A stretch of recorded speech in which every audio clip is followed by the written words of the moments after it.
I am 92 years old. 92. That is a hell of a long time to be walking around this earth. I was married to my elder for 54 years. 54 damn years before the cancer finally took her. And people come to me, young men mostly, sometimes older guys who look like they haven't slept in a week, and they ask me the same thing. They whisper it like it's a dirty secret. They say, Frank, how do I know? How do I know if she's the one? How do I know if I'm wasting my life?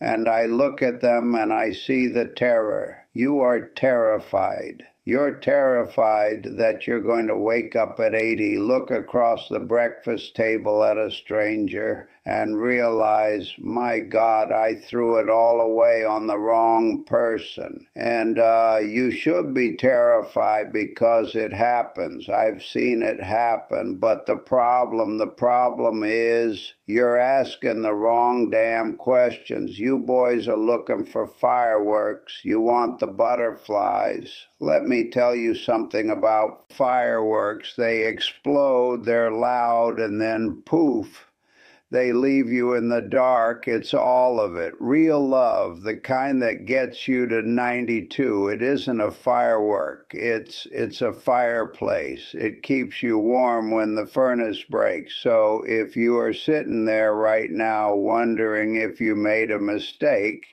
I'm going to give it to you straight. No BS. I've got 4 tests. And if your partner fails these, well, you've got a hell of a hard decision to make. Test 1, the silence. And this is the big one, the silence. When you're young, you think love is talking. You think you got to fill every second with noise because you're scared of the quiet. But the true test is what happens when you shut your damn mouth. Can you sit in a room with her for 2 hours, driving in a car, just reading a book and say absolutely nothing? I want you to really picture it. You're in the car, radio is off. Does that silence feel peaceful like a warm blanket, or does it feel heavy? Do you feel anxious like you gotta perform? Like if you stop talking, she's gonna get bored and realize she doesn't like you. If the silence feels like pressure, son, you are with the wrong person. That ain't a partner, that's a guest. And you cannot host a guest for 50 years. It'll kill you. With Eleanor, we could sit on the porch for 3 hours watching the rain, never said a word, and I never felt closer to her. If you can't be alone together, run. Test 2, the foxhole. I call this the foxhole test because life ain't a vacation. You see all these people on Instagram with the margaritas and the sunsets. That ain't real life. Real life is a war. Eventually, the enemy is going to show up. You're going to lose your job. Your mama is going to get sick. The house is going to flood. You're going to get that phone call at 3 a.m. that brings you to your knees. When that moment comes, and it will come, look at the person sleeping next to you.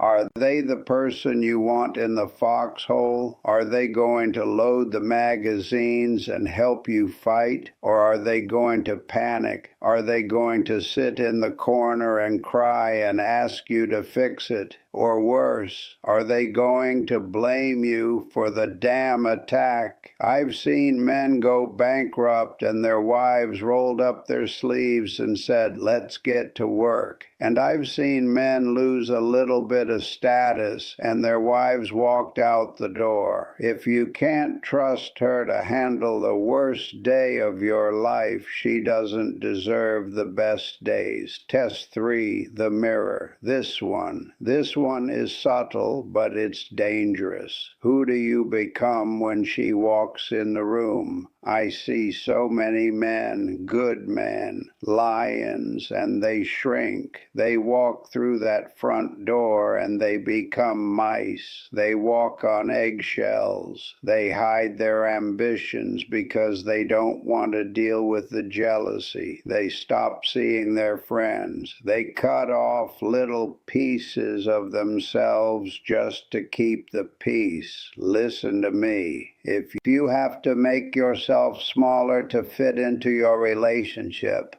you are with the wrong person. The right person doesn't make you shrink. They make you stretch. When I was with Eleanor, I wanted to be a better man, not because she nagged me, not because she gave me a damn honey-do list, but because she believed in me. She saw the man I could be. If you don't like who you are around her, get out before you forget who the hell you are entirely. Test 4, the news. And finally, let's call this the news test.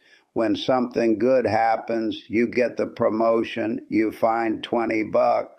Who is the first person you want to tell? If it ain't her, you're already gone. You just haven't admitted it yet. But here is the darker part. When you do tell her, watch her eyes. Does she light up? Does she celebrate? Or do you see a little shadow, a little jealousy? Oh, must be nice for you. I have seen marriages rot, just rot, because one partner secretly hated the other's success. That ain't a partnership. That's a rivalry. If you feel like you have to hide your wins to protect her feelings, that is a cancer and it will kill the love eventually. The conclusion. Look, I miss my wife. God, I miss her. The house it's too damn quiet now. But I don't regret a single minute, not one, because I knew because the silence was peaceful. I knew because when the war came, she was right there in the mud with me. You get one life, son. Just one. You don't have time to be polite. You don't have time to make it work with someone who is wrong for you just because you're scared of being single. Being single at 30, yeah, it's scary. But being married to the wrong person at 50, that's a tragedy. At 90, that's a prison sentence. So look at the person across the table. Ask the questions. And if the answer is no, then you need to find the courage to walk away. Find the fireplace. Now look, before you go doing anything drastic, I ain't a shrink. I ain't a relationship expert with a fancy degree on the wall. I'm just an old man sitting in a chair who's seeing a lot of people die with regret. You got to make your own damn decisions. I can't live your life for you, and I can't sign your divorce papers. You have to look in the mirror and decide what you can live with. But I hope you choose happiness. I really do. I'm tired now. Go home. Look at your life and tell yourself the truth.